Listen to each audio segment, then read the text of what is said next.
That sounds fun.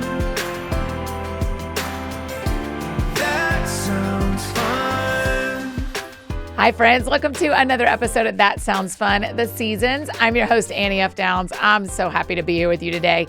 Today on the show, we're answering the question, what do I do with my fears in this season? Fear and anxiety have such a hold on so many of us. Me too. You've heard me talk about it. I am really working through it a lot right now. Certain seasons bring up a lot of fear, and the generations behind me especially know this to be true. So you're going to love getting this perspective from a 22-year-old young woman who is incredible, and her mom, a friend of the show that we all know and love. But before we dive in, I want to tell you about one of our incredible partners. This show is sponsored by BetterHelp. October 10th is World Mental Health Day. So what a great opportunity this month to say thank you to your therapist. Take a note, take some flowers, take a Diet Dr. Pepper. I don't know, but take the chance to say thank you to your therapist this month. I cannot thank mine enough for the work we have done together. And I want to make sure she knows how much I appreciate her as well. BetterHelp specifically has therapists that have helped over 5 million people worldwide on their mental health journeys. That's millions of stories, millions of journeys. And behind every one is a therapist who showed up and listened and helped someone take a step forward. When you find the right therapist, it can change everything. And BetterHelp has over 12 years of experience in matching people to the right one.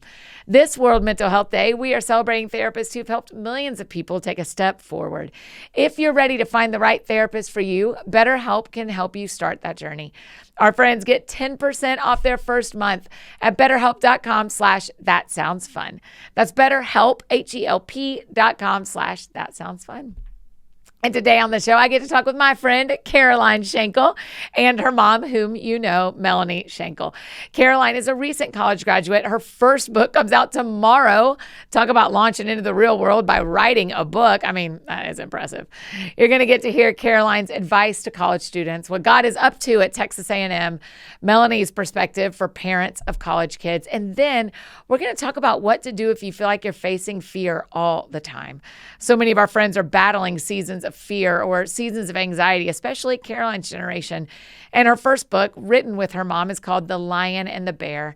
It comes out tomorrow. So if you have a teenager or a college girl, share this episode with them. Y'all listen together and talk about it. And go ahead and grab a copy of The Lion and the Bear for them to start during fall break or save it for a Christmas gift. This 100-day devotional would be a great way for your girls to start the new year. If you're following along in your TSF Seasons guidebook, we are on page 112. As always, the guidebook is available for you at anniefdowns.com/seasons. Okay, here's my conversation with my friends, Caroline Shankle and her mother, our friend Melanie. That sounds fun. Caroline Shankle, welcome to That Sounds Fun. Hello, I'm so happy to be here. I think I saw you last when you were going into kindergarten in person. Yes. At your house. You know, I might not remember that, is fine. but I will take your word for it. Do you remember, Kindergarten. Mel? I came over like the summer before she was going to kindergarten, I think. That's what I was thinking. And I was trying to find, because I think there's a picture of the two of y'all, and I really wanted the to find couch, it. maybe. Yeah, I think sitting on the couch. And yeah, she was little. I'm going to really look for it before this comes out. I have Yeah. that kind of time. I can do that. Yes. It's crazy. It is. crazy. That is crazy. Time now, flies. college graduate, man. Yes, college graduate. Okay, I want you to back me up. You were in college during COVID. I was not. It happened my junior year of high school. Oh, junior year of high school. So I Okay. was the first, my freshman year was like when everything kind of lifted. So Oh, like great. that was right when all that happened Okay. with COVID. But I was the one who got lucky and test scores were optional. Oh, there you go. Yeah. Because, you know, we couldn't take our ACTs You're like, and where do I wanna SATs. go? And I was like, score. I was like, yes.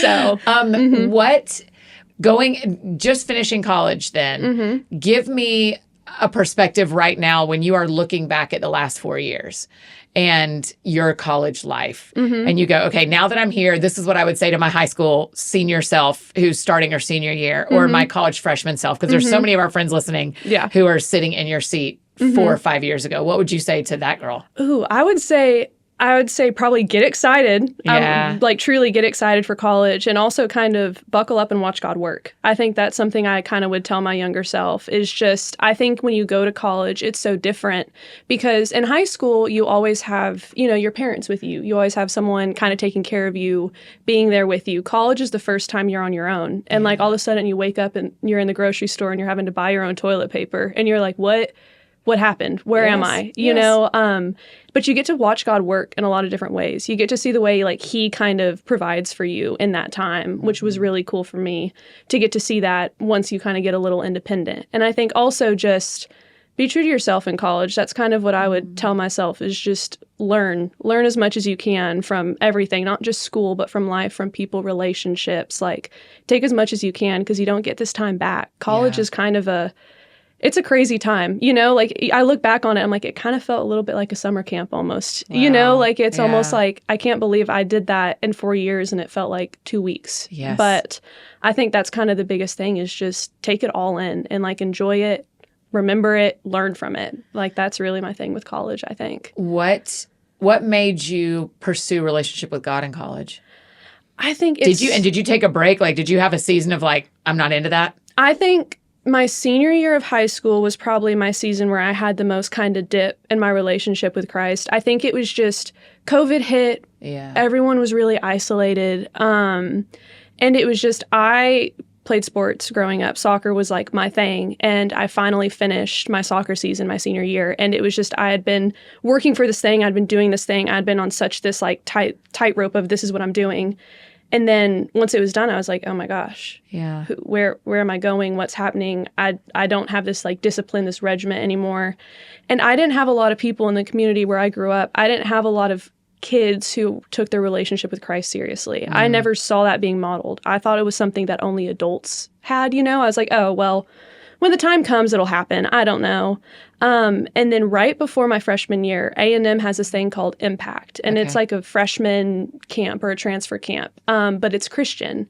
So basically the goal of it is to like plug you into the body of Christ in College Station. And for the first time, I saw people my age, my generation, taking God seriously. And I saw their faith and I saw how imperfect they were, if that makes sense. And it was like, I was always one where I was like, I'm not good enough to be a good enough Christian yet. You know, like I have so much I have to work through. I have to figure this out. And I just felt like at camp, God kind of met me where I was and was like, you don't need to be good enough. That's my job. Like I want you as you are and you have use exactly as you are. So just start walking with me. And I think that's when I was like, oh, I can do this. I want to do this. This is special. This is different. And I think I always joke about college because, you know, people always talk about going off to college and kind of going wild. Yeah. And I joke, I went off to college and I became a Baptist. That's kind of what happened.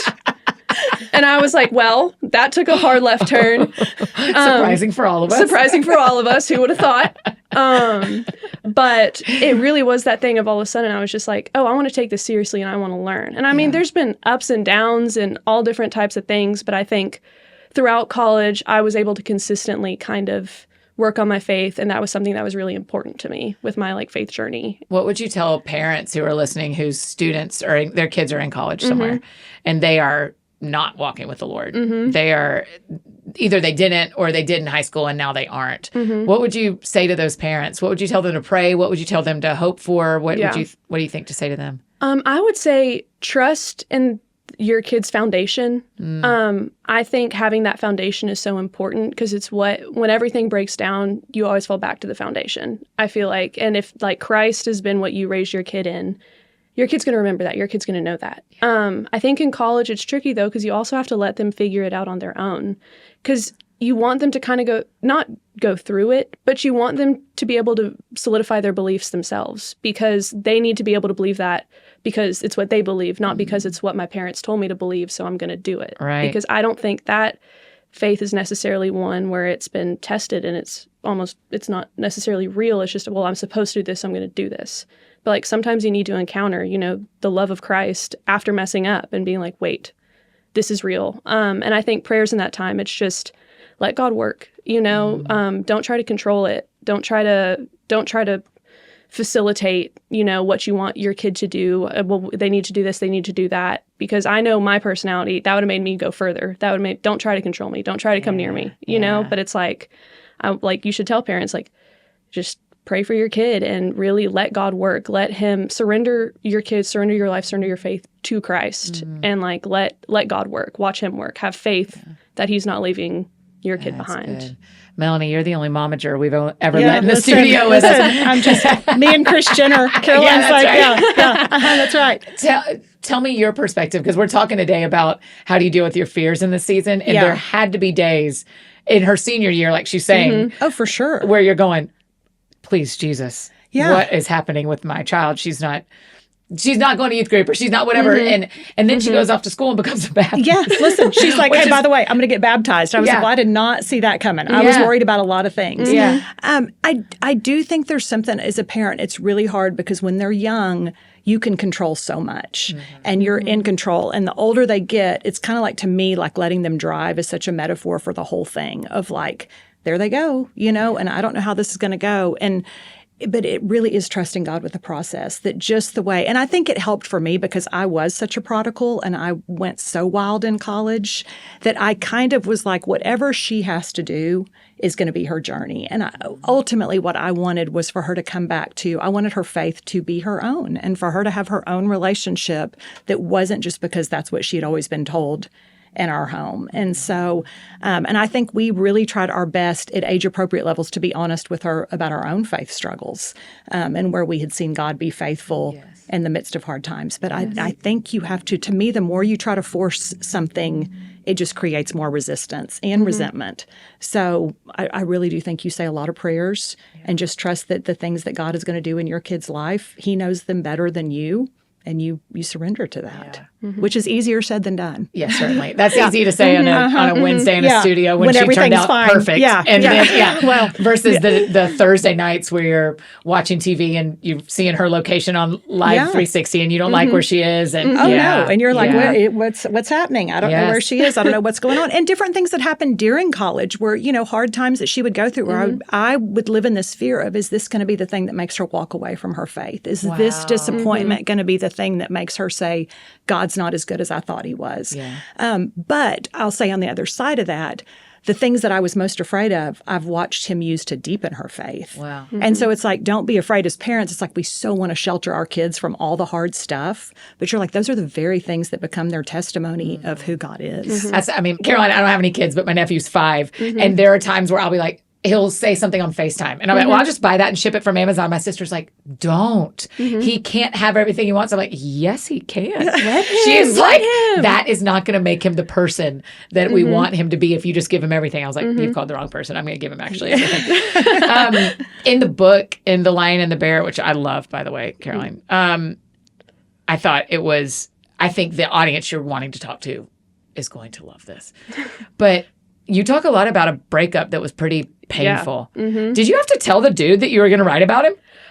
No. I never have. I kind of took Taylor Swift's mentality, Yes. and it was kind of like, well, if I'm going to write, behave well. That's Thank kind you. of the Anne mentality. Lamott. What'd she say? If you wanted me to write better, you should have behaved better. Yeah. Is that what's at the front of your book? That's Is the that very yeah? front. Yes, that's what I was like. the I think opening that's quote. you. Yeah. No, it was definitely, that didn't really, but I mean, no animosity or resentment towards him at all with any of that. It was just that thing of, that really to me was kind of maybe in a way a lion or bear that I faced having to write this book. It was just God had to get me to a place of surrender because I was trying to think so logically about it. I was a junior in college and I was like, well, I got to focus on my studies and I have all this and I want to be in this student organization and I want to try this. And it's like, how am I going to do that and orchestrate and plan out my life and all these things? And I think God was just kind of like, but you're not in control, and it just got me to a place of everything that happened so kind of quickly and suddenly. And I just knew, I was like, God has put me here in this position for a reason. And I know that I am supposed to write this book. Wow. It was just like, the reason these things happen and these things that were hard was because he knew he wants me to write this right now. Yeah. And I'm like, I'm going to be obedient in that, Wow. even if it's tough.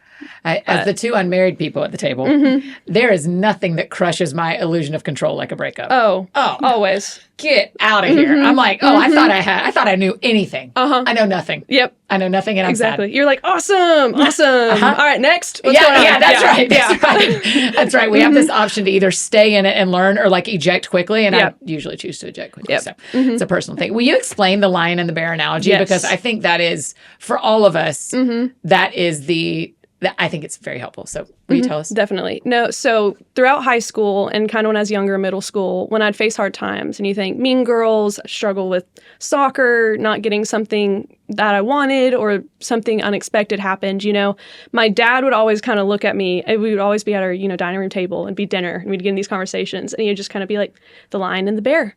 And it just always represented the story of David and Goliath and talking about, we know David as this king and he was this man who took down Goliath and he was all these incredible things and he led this nation. But before that, he was an unassuming shepherd boy. He was completely looked over. But in that time when he was a shepherd, before he had to protect a nation, he had to protect his flock of sheep, and God was with him in that time and God knew the plans that he had for David. And David had to face the lion and the bear. That's said in the Bible is that he had to protect his sheep from the lion and the bear, and that he had to rely. Which is insane to think about. Which I is didn't crazy. know Israel had lions and bears running around just freewheeling out there. Exactly. Wow. I think about the fact it's wild. pitch black at night. You're all alone, and just a lion is over there, and you're just dealing with it. Have y'all watched House of David yet? No, I've watched part of it. Because but the not all lion of it shows yet. up in House The of lion David, shows and you're up. like, holy cow. Yeah. Like 2,000 years ago, Yeah. the things just ran rampant. Yeah. Who knew? It was- Nobody had a gun. No, No. you got to get up close. You had to get close to that thing. But God used that in his life to prepare him for something greater. He had to face the lions and the bears before he faced Goliath. He knew he could take down Goliath and had that confidence because he had done it time and time again with the lions and the bears. And it's in our life, we face lions and bears. God is preparing us for something greater. I look at the mean girl stuff I faced in high school. I look at breakups I've been through, hard times I've had to walk through, and it's all prepared me for something more. And even this book, there's so much where I look back on, I'm like, oh, the reason I experienced that is I now get to speak truth into that, and I get to write about it. And it was just something that's always what the lion and the bear meant. It was just to prepare me, Doesn't it feel... Well, I won't speak for you. I will ask you. Yes. How often has the thing started as the Goliath and worked its way down to the lion or the bear?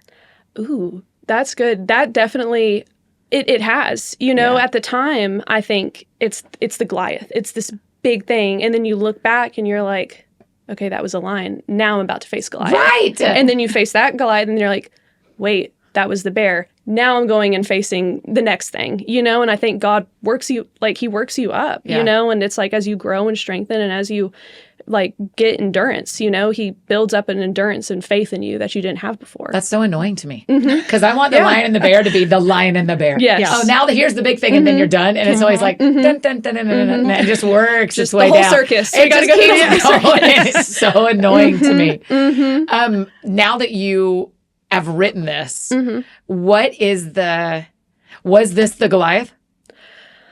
No, it was when I wrote it. It was hard. It was a challenge. And you were doing it while you were going to school. Yes. So Dude, that's I did impressive. it. I did it during the summer, and I didn't take classes in the summer because I was my brain would explode. Yes.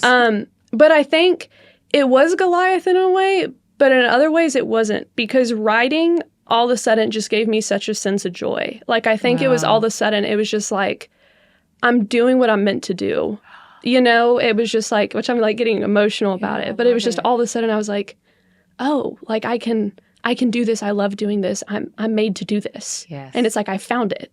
It's just I found that thing. And I think in college, you're always looking for that thing. You think, I was an animal science major. I thought I was going to vet school, Hey, not going to vet school, but all of a sudden I started writing and I was oh, I can do this, So it was almost when I thought about actually writing a book, it felt like Goliath, because it's you're writing a book and that's a lot of words and that's a lot of things. But then sitting down and typing it out, I was oh no, this is fun. This is cool to get to do. I enjoy this. So Did you ever want to quit? Yes. I don't have quit. No, but you would be like, oh my gosh. I would be I would get a little overwhelmed, I think, but I never wanted to quit because I think that would require me admitting I was going to lose. And My girl. No. No. We raise winners in this household. We're not losing. And I think so much happened, and it goes to that breakup and all the things I faced. Yeah. I was no, I've been through too much to back down now. Yes. Why on earth would I back down now Yes. when I'm finally actually going to get something tangible that came from all this stuff. You know, it's like, I don't want to back down. I mean, there were times where I was like, oh my gosh, I have to keep writing. I'm running out of things. Am I running out of things to say? Like, do I have more to say? What if this isn't good? Is this good? Is this too much? Is this not enough? But then just being like, I can't back down. Like, I'm going to keep doing this. I mean, that is such a line. I'm not going to give up until I have something tangible. Say that. I mean, because Corey Asbury has a song. I quote this all the time. He says, the story isn't over if the story isn't good. Exactly. And you're like, man, I'm not quitting until I've got something tangible on behalf of what I just went through. Exactly. And now you do. Yeah. Yeah. And it really is that thing of like, I know what God's promised me, you know, like I'm confident in my God. And it's like, no, we're not done yet if this isn't tangible. You know, you still have more for me if I'm still working here, which means that like, I'm going to finish this and we're going to do this. Tell me about the day you decided not to go to vet school.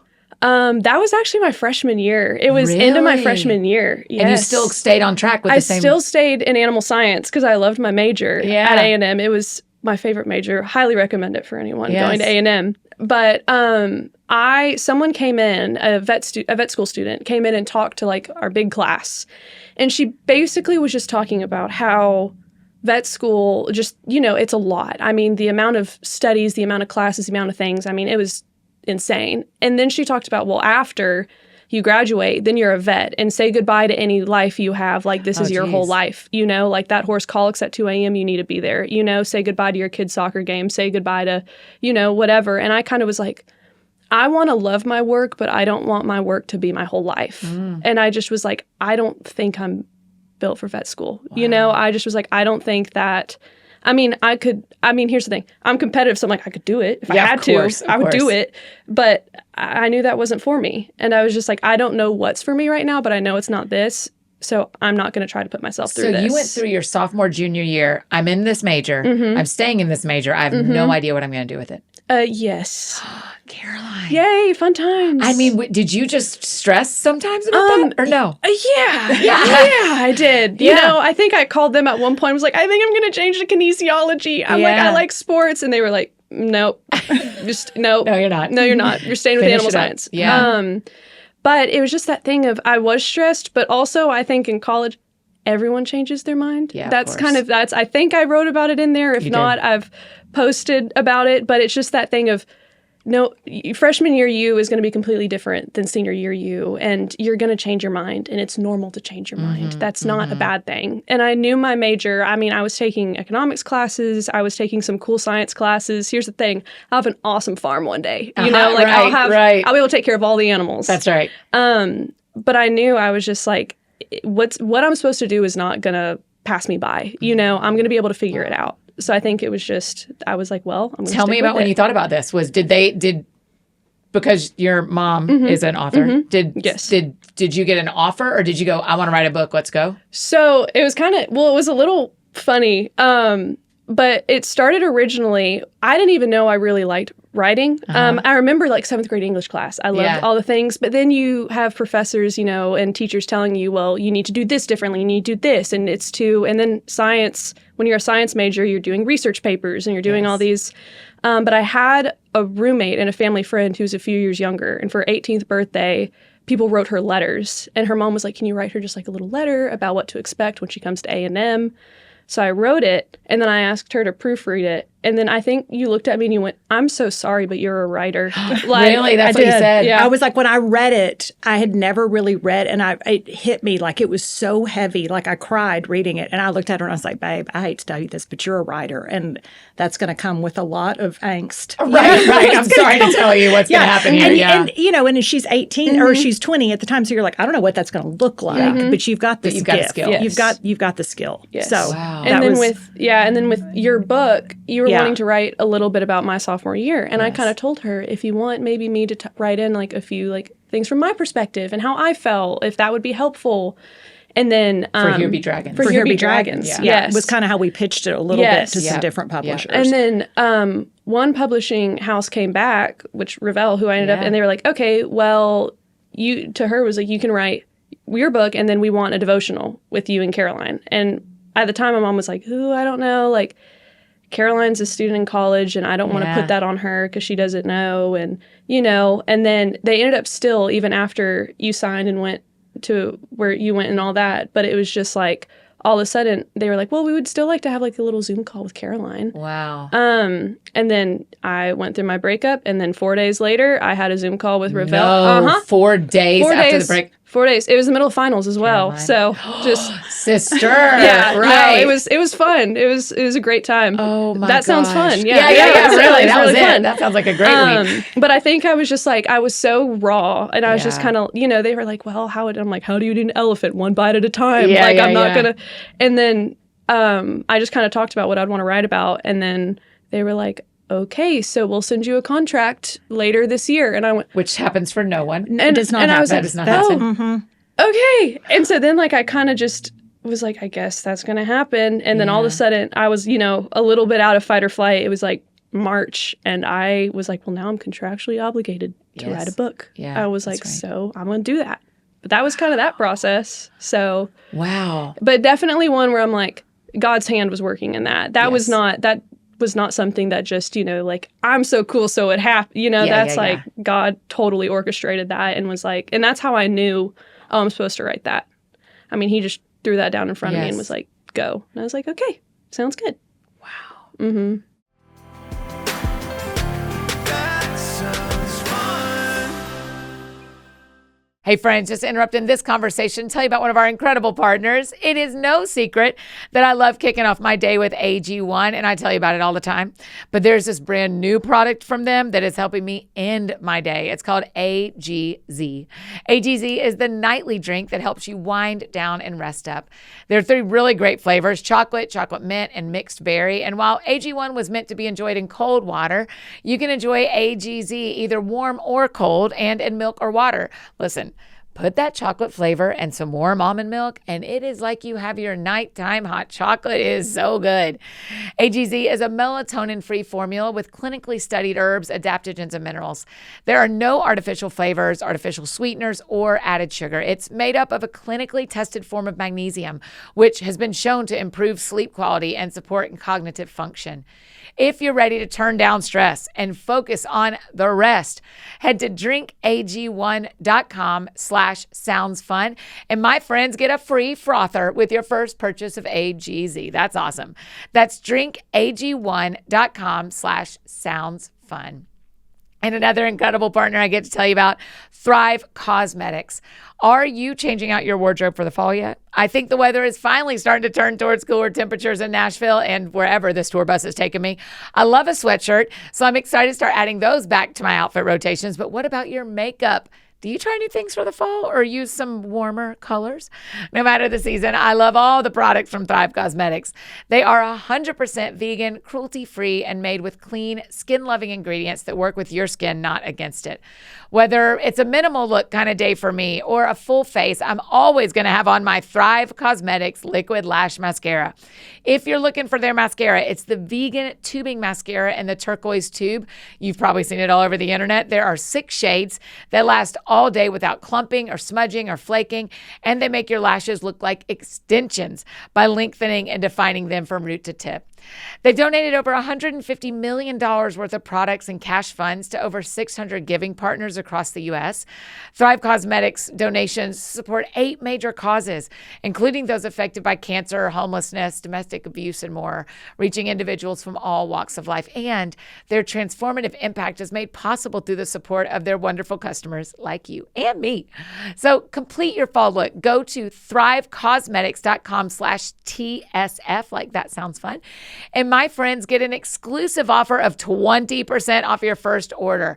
That's Thrive Cosmetics, CAUSEMETICS.com/TSF. Okay, now back to our conversation with Caroline and Melanie. That sounds fun. Do you want to keep writing? I do. Yeah. I do. I like it. I think, it's one of those things when you finish a project, which you probably get like this too, when you finish a book, you're like, okay, I'm done. Yeah. I'm done. Never writing again. I'm never writing again. Then Yeah, all of a that's sudden right. something hits you and you're like, ooh, I need to write that down Yes. for the next one. Then you're Yes. like, oh, for the next one. Oh, Yes. okay, well, now there's going to be another one, you know? So it's kind of, I would like to continue. What are you doing now? Are you in grad school? Did I I'm in make that grad up? school. Yeah. Yes, Back ma'am. at A&M? Yes. Okay. Yes. So I'm back. I'm doing a master's of agriculture. Okay, But I get sure. yes. Of course. Yes. Get that farm, girl. Listen, you're going to be the best farmer we've ever known. I love my little ag world. I love all my people and my professors. They're so fun. But it's like I get to kind of customize the degree. So I'm taking some creative writing classes, some marketing cool. classes, some finance. Brilliant. So it's kind of, and I feel like now the master's is the new bachelor's, unfortunately, for my generation. Yes. Is like you kind of need that extra leg up. Yeah. But yeah. When people ask me about college, they're like, what'd you study? I was in early childhood education. I used to teach school. And I'm like, had the Lord told me, take one business class, just one. Yes. I would have done it. And I'd have listened. I wouldn't have understood, but I was a good listening Annie back in college. I'd have said, that doesn't make any sense. And then 20 years later, I've been like, thank God I took one business class. I got the knowledge. Did not. Yeah, but you're getting to. Well done. And end up with an ag degree too. Yeehaw. Well Okay, done. yeehaw. Right. I'm ready. What is God doing in College Station right now? Wow. A lot, I think. I think I've always noticed with College Station, college is cool because I think everyone's kind of figuring out who they are. Yeah. And it's this time when everyone gets together and then all of a sudden everyone goes everywhere 4 years later. You know, you're all over the world, you know, and especially A&M, I feel like we're everywhere. But I think he's really just like, it's just been cool to watch him work and see how kind of on fire my college is for God. And like we have Breakaway, which is a Bible study, and it's just all this stuff Which you're downplaying because don't like thousands of kids go to Breakaway? Yes, it's in our basketball stadium. Oh like my it's gosh. like it's huge, Yeah. you know? So it's seeing God work through so many people and just shape them has just been really awesome. And like seeing him work in College Station has been cool. Is your life different as a post-grad versus an undergrad? Yes, it feels a little more serious, you know, like undergrad almost wasn't, I mean, it was an option if I wanted, but it wasn't an option to go to college. Like I was like, I'm going to college, I'm doing this. Now it's like, no, you could easily be in the real world doing who knows what, but you're choosing to be here. Yes. And I'm like, that means that I need to do with my time what's responsible, you know? And so it's like, it just feels like there's a little more weight to it a little bit. What are you afraid of now that you weren't afraid of when you were an undergrad? Responsibility, no, not actually, Yeah, but you can. a little bit. I think just how things are going to work out. I think your 20s, everything's so unknown. I mean, all of it's unknown. All of my friends and I, we're all dealing with the same thing right now, which is like you're in your 20s and you're like, I'm having so much fun, but I'm terrified. And I like the housing markets. They're like, where am I going to live? What am I going to do? Where's a job? I have a friend who she just accidentally became a telemarketer. Boy. She didn't know that. We were at dinner. Oh my gosh. Yeah. Yeah, we were at dinner and God she's like, love her. I graduated from A&M and now I think I'm in a pyramid scheme or I'm a telemarketer. Oh my God. She's like, I don't know what's going on. She's like, I'm not going to have this job at the end of the year. She's like, I'm going to figure it out. But I think it's just the unknown. I Yeah. think that's kind of just figuring out where you're going to land. Because I think once you're past your 20s, everyone, and I would say it's the same with high school also. But once you're past it, you kind of look back at it like nostalgic because you're like, oh my gosh, blah, blah, blah. Like this happened and this happened. Because you know how it's going to end up. Yes, But that's right. when you're here right now, you don't know how it's going to end up. Yes. So you're kind of just like, how do I have faith in the unknown? How do I handle the unknown? Where do you want me? And also sometimes when God wants you on a plan where it's like, this isn't necessarily logical, but I understand this is what you want. But so it's figuring that out, you know? At the end of every week in your Devo, you do a weekly recap, which I love. I'm like, that is brilliant. On page 21, you said, when we're in the middle of a hard time, we need to remember to think back on all the ways God has been faithful in our lives and know he will be faithful again. Will you talk for a second? Melanie, I'd love for you to answer this too, but Caroline, will you talk for a second about what about our friends who are afraid all the time? Who like something's going on, life is really hard right now. And it's like, well, I'm afraid this is going to happen. I'm afraid this is going to happen. And like, it just feels like we're fighting fear all the time. There is a lion and a bear. Yes. We kill a lion. There's the bear. We kill a Yes. bear. There's a lion. And it Yes. just never stops. What would you say to that woman who feels like it never stops? Yeah, I think it's hard. That's such a hard place to be.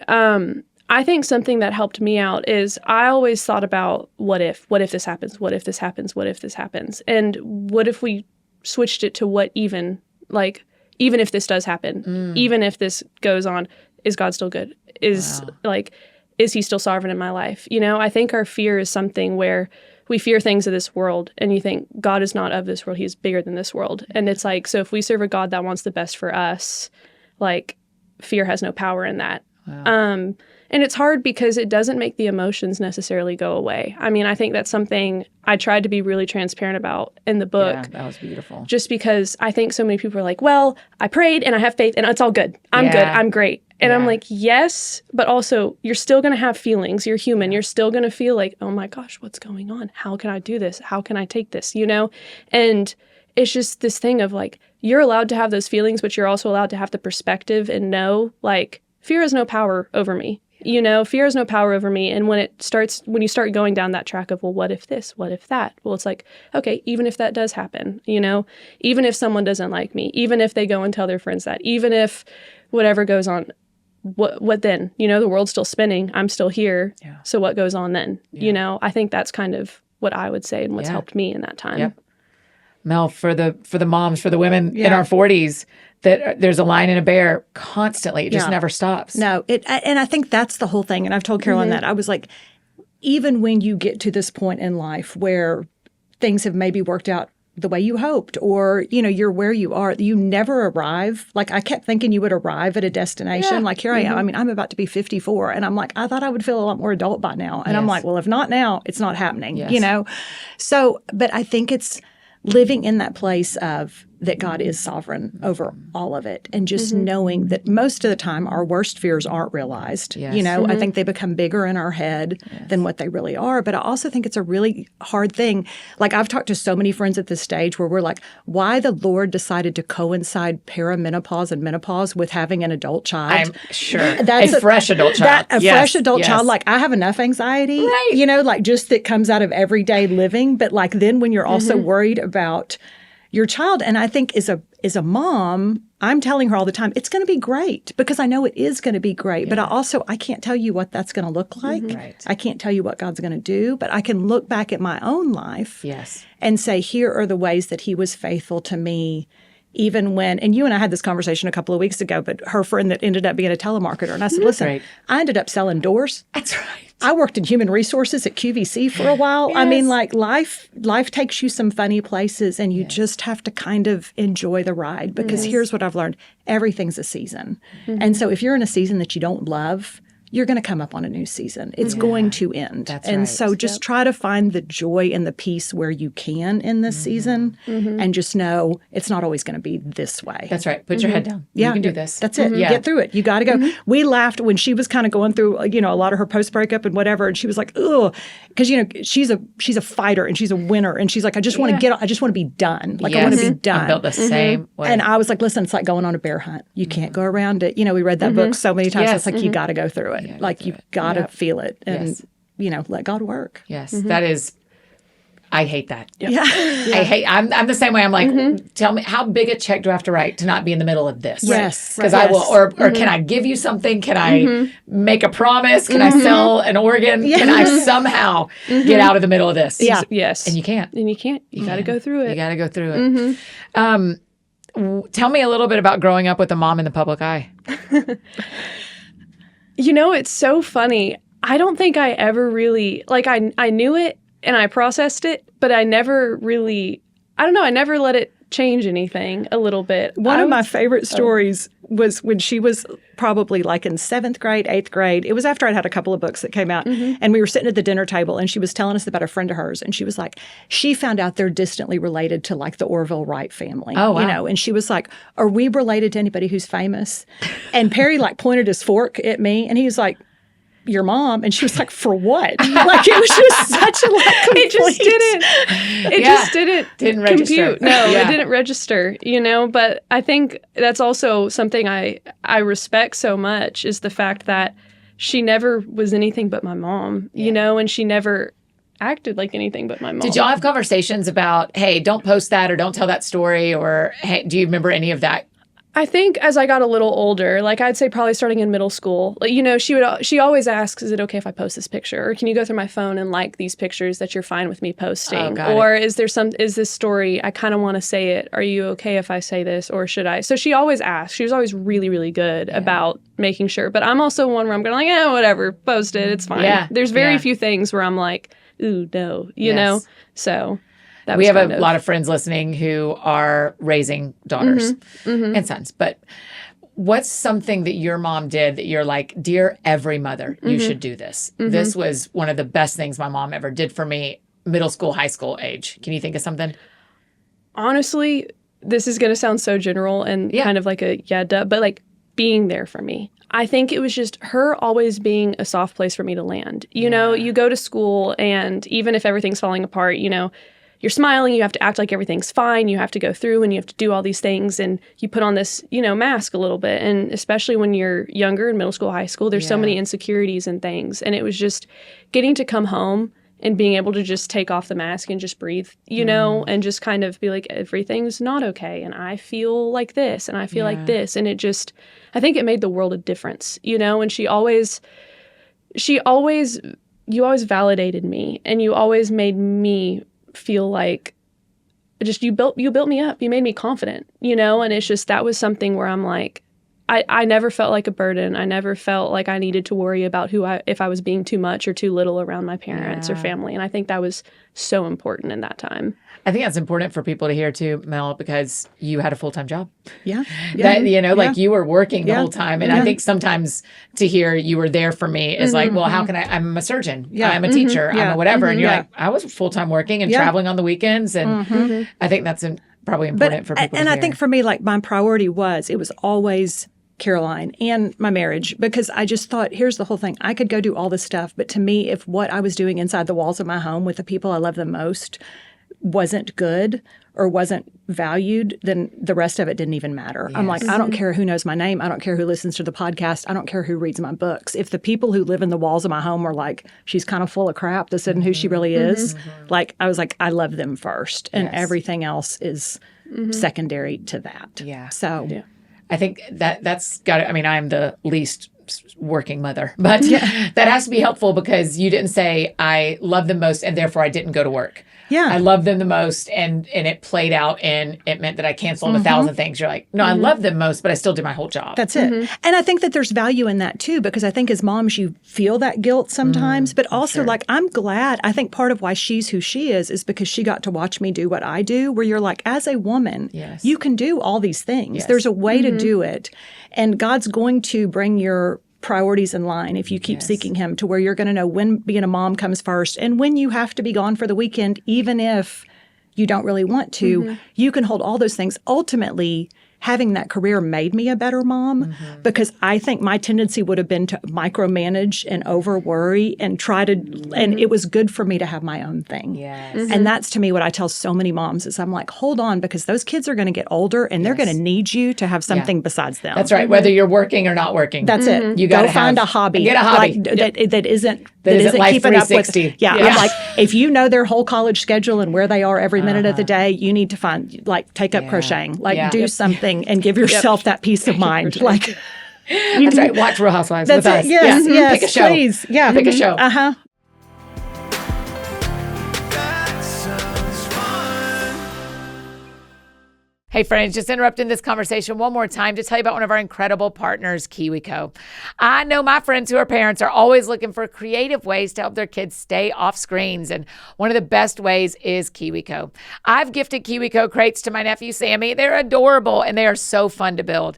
KiwiCo is hands-on fun. They'll deliver science, technology, engineering, art, and math projects right to your door, and kids of any age can explore their curiosity and build critical thinking skills through the power of play. And more than just a crate, at KiwiCo's members get amazing perks like 10% off orders, free shipping in the US, and early access to the new crates they create. We were just talking about KiwiCo at the lunch table the other day, and Ashley said her daughter's got a crate where they made spin art, and it was so much fun. I love that. I love any of these crates because they aren't just for littles. They have them for any age. As aunts and parents and teachers, we are always looking for ways to supplement classroom learning and spark a deeper love for science, art, and innovation. KiwiCo crates are the perfect solution. I know this season is busy, and that's why KiwiCo does the legwork for you, delivering fun and educational projects with all kinds of pieces and instructions that you need so your kids can spend quality time tackling challenges and learning new things. And you can be right there alongside them. There's no commitment, so you can pause or cancel anytime. Tinker, create, and innovate with KiwiCo.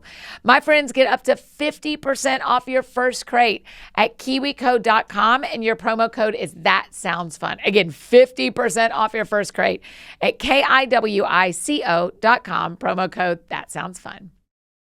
And now back to finish up our conversation with Caroline and Melanie. That sounds fun. A very important conversation we need to have before we run out of time is college football. Oh, Understandably. of course. So your book comes out on Tuesday the 14th. Everyone's hearing this on Monday the 13th. So go get the book. Tomorrow is launch day. Yes. We're discussing this before that. Yes. So I need y'all to make predictions that other people are going to already know. How is A&M going to be this year? Ooh.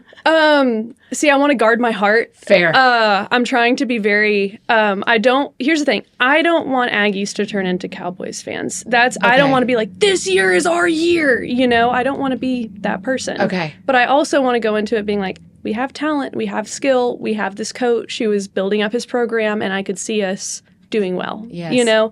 I think this year, good news with A&M is usually pretty early on the type of team you're going to have. So I think we have. I don't know. I'm kind of. I don't know. We're real quiet this year. That's what's very quiet. It's very quiet. It's very quiet. It's quiet on the home Not front. a lot of hype. Like I feel like we're hearing things about Marcel Reed, our quarterback, how he's improved as a passer over the summer. I don't know. I feel like by the time this comes out, because here's what's going to happen in September. We play Auburn, we play Arkansas, we play Notre Dame. Oh, wow. So I- we'll know some things. I feel like Everybody some else is things. going to know We're more than gonna we know. some things. Yeah. Now, in typical Aggie fashion, do I think we could win all three of those games and lose to Mississippi State? 100%. Right. Yep, 100%. But also, we love you, Mississippi State. We Yes, see you, but also. we love you, but also you're not projected to do great. Yeah, I mean, yeah. You know what I'm saying? You're not who we're thinking about the It's most, right? all, but listen, it's in the Lord's hands, and we will surrender. We will let go and let That's right. God for That's this football right. season. This is a lion and a bear. Yes. We know how to deal with yes. this. Yeah, that's and exactly I'm like, right. after 5 years now, this will be my 5th year of being a student at A&M. Yes. I'm like, I got to protect myself. I got to protect my peace with this team. You're wiser than I. And here's where Aggies always win: the tailgates. I'm like the tailgates, the food, the food, the people will be delightful. Do you have a recipe if you get invited to a well, back me up. Do you host a tailgate every week? No. No. You tend so to you find get a invited. tailgate. Okay. Yes. So if you get invited, do you have a thing you always bring? See, I think it's interesting in college because You just get fed. You just show up. Yeah. You're just like, sweet, I'm here. Someone told me there's free food here, Yes. so I'm gonna go here. And also like a lot of the like men's organizations at our school do put on the tailgates. So like you go to Right. those, and that's The bros kind of are grilling. The bros are grilling. Got it. You're letting them, do their macho. I'm like, Sure. yes, no, You're this like, "Don't mind burger if is I do." amazing. Yeah, Awesome. yeah, Thank you yeah, so yeah, much. yeah. I would say I don't have the recipe for it, but it's like a Frito corn salad. Yum. And when I get invited to a tailgate, Yes. and now that I'm so mature, You're a grown-up. and I'm Yeah, a grown up, certainly. that's probably what I would bring. It's delicious, and probably it's super easy to make. So that's kind of, I learned And that that in feels my like a thing you can put in you can buy once for the whole season. Yes. And just put cans in your cabinet. Yes, it's super easy. I learned that in my barbecue class, my A&M barbecue class. Stop it. So that's where the recipe comes from. I'm sorry. Yes. So. So- Well, also, my P at the University of Georgia was bowling, so I have no legs to stand on. But you took a barbecue class. Yes. That's yes. awesome. That's again, you were like, you stayed in animal science. I did because we had a barbecue. Yeah, that's class. right. That's right. Those course pigs I'm gonna- eventually. Yes. It's Don't like live. Yeah. It's like, listen, gentlemen, she can kill it and grill it. Yeah, that's exactly right. Yep. Mel, what do you you have a thing you bring to tailgates?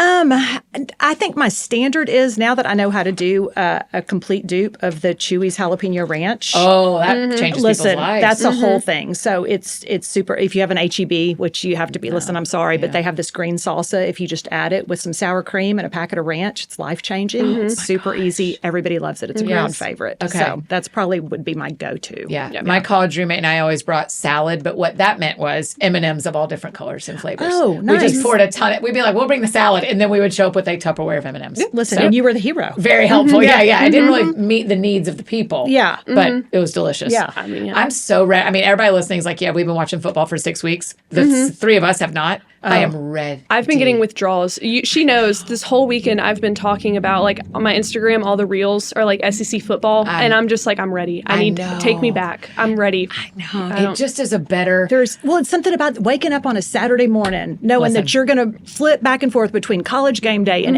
SEC game day, and there's just going to be some good matchup. It doesn't even matter who. That's right. But to have that on. Tear-jerking story. That's it. That Curve Street has put together for us. That's it. Some fantastic memes. We don't even know exist yet, but they're about to, and I can't wait. I just love it. Someone just asked me, what's your favorite day of the year? Like, kind of in like a, and thought I'd say like Christmas, my birthday. I was like, it's that first Saturday. Yes. That's cool. And I can open my doors out that lead to my patio and watch game day outside. Yes, and the air just smells different. You're just like, I'm ready. And I think we're fall people. Like, I always laugh at Caroline. I think she was in about second grade, and her teacher had her do her exercise where they all had to write, like, what's your favorite season? And Caroline's was hunting season. Yes. You know, and I'm like, and it also coincides with the fall. And I'm like, oh, she didn't, that's not what she was looking for. There were other choices, but good on you for hunting season. Yeah, she's her daddy's girl. That's exactly right. I mean, I've been watching you hunt via the internet for a decade, my friend. So well done. Okay, The Lion and the Bear comes out tomorrow. I can't wait for people to get it. Oh my gosh. Done. I'm so excited. It is going to serve so many of our friends as they do this 100-day guide to facing your giants. I love it.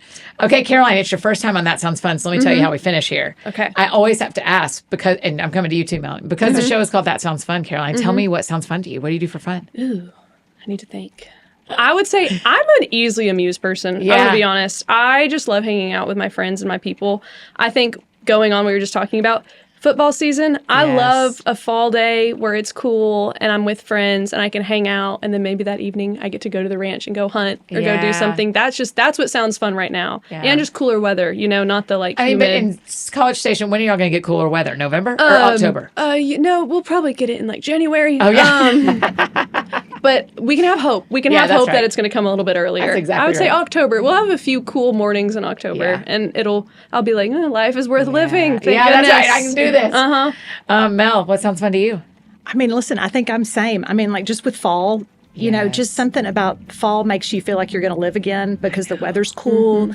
And listen, taking my dog Mabel on a long walk and having football on and just being with friends. I mean, it's really just the simple things to me are where the most fun is. I love going to College Station for football game weekends and getting to see Caroline and her friends. And, you know, there's something about, and now so many of my friends have kids that are at A&M. So it's like a little college reunion every, time we go. And so it's just super fun. Yeah. Listen, that's really nothing better.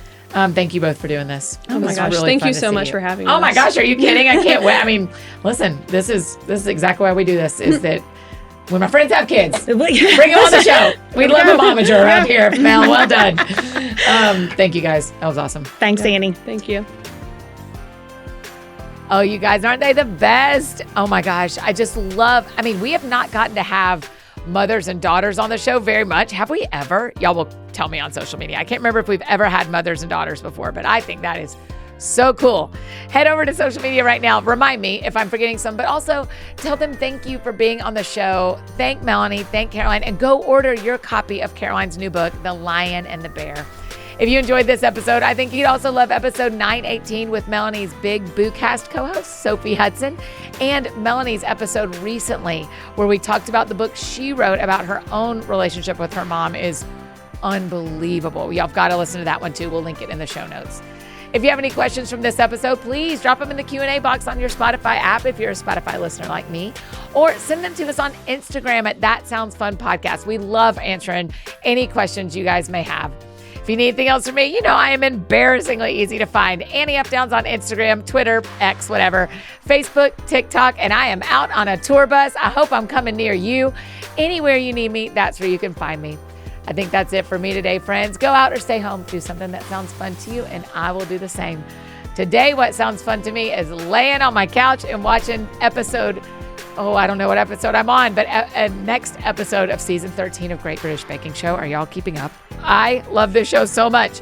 I'm home today from tour, first time in a couple of weeks. Very happy to be on my couch. Very happy to be catching up with Great British Baking Show. Have a great week. We'll see you back here next Monday with Jordan Lee Dooley. But first, actually, on Wednesday, you're going to get to hear an episode with my sister, Tatum, and David Thomas from Raising Boys and Girls as we honor Infant Loss Awareness Day and the story of my nephew, TJ.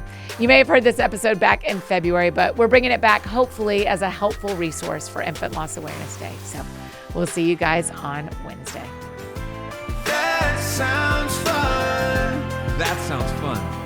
Oh, that sounds fun. Check 1, 2 on the microphone. NEF down in your car to your home. Every week it's something new. A deep talk or an interview. She'll make you laugh, she'll make you cry. When it's dark out, she's a light. When you're down, get you feeling right. Oh man, that sounds fun. That sounds fun. That sounds fun.